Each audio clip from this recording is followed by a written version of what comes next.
కనీసం కూడా ఆలోచన లేకుండా రేపొద్దున ఎలక్షన్లు ఉన్నాయి కాబట్టి రేపొద్దున ఎలక్షన్లో నీ ప్రచారం చేసుకోవటం కోసం నిరుద్యోగుల పాలిట మోసం చేయటం కోసం వాళ్ళని ఈరోజు డిఎస్సిని సాకుగా చూపించి రేపు ఉద్యోగాలు ఇచ్చాం కాబట్టి మీరు మాకు ఓట్లు వేయండి అని చెప్పదలుచుకున్నారా? ఏ విధంగా మీరు నిరుద్యోగులకి న్యాయం చేయడానికి డిఎస్సి నోటిఫికేషన్ ఇచ్చారండి? డిఎస్సి నోటిఫికేషన్ నేను రాష్ట్ర ప్రజల కోసం ఖచ్చితంగా కోర్టుల్లో వినిపించాల్సినటువంటి వాదనలు కోర్టుల్లో వినిపించాం. I'm very thankful to honourable High Court of Andhra Pradesh. ఈ రోజు బిఏడి అభ్యర్థుల్ని స్కూల్ అసిస్టెంట్, స్కూల్ ఎస్జిటి పోస్టులకి సెకండ్ గ్రేడ్ టీచర్స్కి అనుమతించడానికి అవకాశం లేదని జీవోఎంఎస్ నెంబర్ 11 మీద క్లాస్ 5 సబ్ క్లాస్ 2 కింద మొత్తం జీవోని స్టే చేసినటువంటి ఆనరబుల్ హైకోర్టుకి నిరుద్యోగులందరి తరపు నుంచి నేను హృదయపూర్వకంగా కృతజ్ఞతలు తెలుపుతున్నా.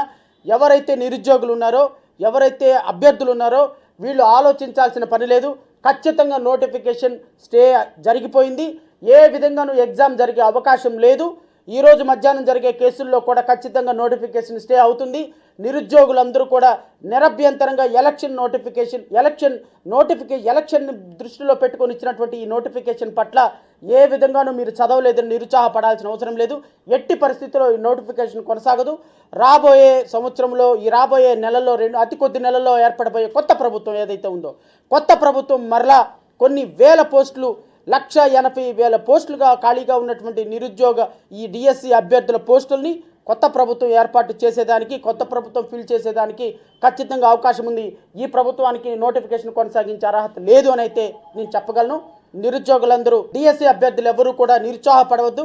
ఖచ్చితంగా రేపు రాష్ట్ర ప్రభుత్వం నిర్ణయం తీసుకుంటుంది. ఏ విధంగానూ నోటిఫికేషన్ ముందుకెళ్లే క్వశ్చన్ లేదు. ఆనరబుల్ హైకోర్టు స్టే చేసిన కారణంగా. సో అందరు నిరుద్యోగులు మీరు సంతోషంగా ఉండండి, ధైర్యంగా ఉండండి. మీ అందరి తరపున పోరాటం చేయడానికి జై భీమ్రావ్ భారత్ పార్టీ ఉంది.